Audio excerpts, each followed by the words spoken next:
guys. Yan po ang ulam namin ngayon. Wow! Inihaw na tilapia. Sinangag na kanin. Isda, love. Again? Ano naman to, gilis. Pinatanggal ko yung mga haka. Gilis ka siya. Oh, tilapia again. Thank you, love. Thank you. Tcharan! Ini fried rice. Sausawan. Yan po ang chef namin ngayon. Si Papa. Oh.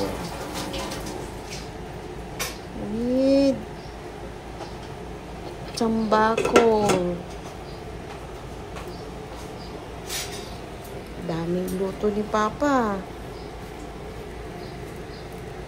Okay guys, thank you. Pabiyo mo na yung mag-ama.